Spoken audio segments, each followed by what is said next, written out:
আজ আমার কাছে এই দিনটা খুব স্পেশাল ছিল। আজকে ছিল আমার স্বাদ অনুষ্ঠান, আর এই স্বাদ অনুষ্ঠানে সবাই ঘরে ছিল। মনে খুব আনন্দ ছিল, আনন্দের সঙ্গে সঙ্গে ছিল যন্ত্রণা। যন্ত্রণাটা হচ্ছে আমার পা ভীষণভাবে ফুলেছিল আর প্রচুর যন্ত্রণা করছে। আর সকাল থেকে এত জ্বর সর্দি কাশি যে উঠতেই পারছিলাম না। আর বাড়ির সবাই প্রচন্ড ভয় পেয়েছিল যে মেয়েটার কি হলো না হলো।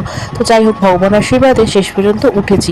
উঠে একটু এদের সঙ্গে কথা বলছিলাম। আমার সাথে সাথে প্রায় সবারই কষ্ট হচ্ছিল, কারণ স্বাদের আগের দিন রাত থেকে সবাই খাটাখাটনি করছিল, কি রান্না হবে না হবে জোগাড় জাতি। সবাই ভোর 5টা-6টার সময় উঠে রান্না চাপিয়ে দিয়েছে। আর এই যে মাসি সকাল থেকে এসে আমাদের কত হেল্প করে দিচ্ছিল, ভাজা ভুজি, আমি কি খাবো না। সত্যি কিছু কিছু মানুষ নিজের না হয়েও কতটা আপন হয়, এনাকে না দেখলে শেখাই যায় না। তারপর আমি তাড়াতাড়ি করে চানটা করে নিলাম। আবার পরে একটু সাজগুজু করছিলাম। ও মা, দেখি কোনো চুরি আমার হাতে ঢুকছে না। তারপর বেচা চেষ্টা না করে যার জন্য এই দিনটা দেখলাম তাকে সাজানোর কাজে হেল্প করছিলাম। এই হলো আমাদের অলটার, যেখানে আমাদের ভগবান থাকে।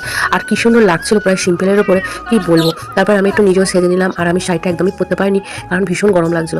তারপর খাবার পত্র সব রেডি করে আমাকে বাড়ির বড়রা বলছিল দাঁড়া, খাবার আগে আগে সবার আশীর্বাদ দিয়ে। তার জন্য ভগবানের কাছ থেকে প্রথমে আশীর্বাদ নিয়ে নিলাম, যাকে প্রে করে আমি আজ পর্যন্ত ভালো আছি, সুস্থ আছি, যে আমার এতদিন সাথে ছিল।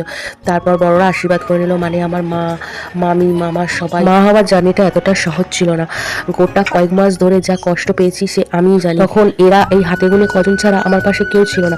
সবাই ভাবতো আমি হয়তো নাটক করছি, কিন্তু এরকম তো সবারই হয়, মা হতে গেলে সবারই এরকম কষ্ট হয়, ছোটোখাটো প্রবলেম। কেউ আমার কষ্ট বুঝতো না, বাট এরাই আমার কষ্ট একমাত্র বুঝতো, পাশে ছিল, আজও পাশে আছে। আমার সত্যি খুব ভালো লাগছিল।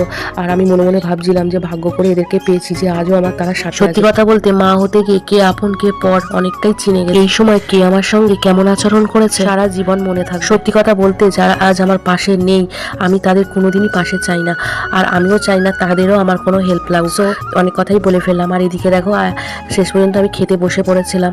আর এখানে এত অধৈর্য হয়ে পড়েছিলাম যে কটা ভাজা ছিল প্রায় 9 রকমের, আমি সব একসঙ্গে ভাত মাখিয়ে খেয়ে নিচ্ছিলাম, কারণ খিদেটা প্রচুর জোরে পেয়েছিল। তারপর এখানে ছিল পটল, চিংড়ি, কুমড়ো দিয়ে তরকারি। প্রথমে আমি অল্পই নিয়েছিলাম, তবে এত খেতে ভালো লেগেছে আমি পুরোটাই ঢেলে ফেলেছি। এইভাবেই আমি সব কটা খাবার অল্প অল্প করে খেয়ে কমপ্লিট করে উঠে পড়লাম। যাই হোক, দিনটা আমার খুব ভালো গিয়েছিল।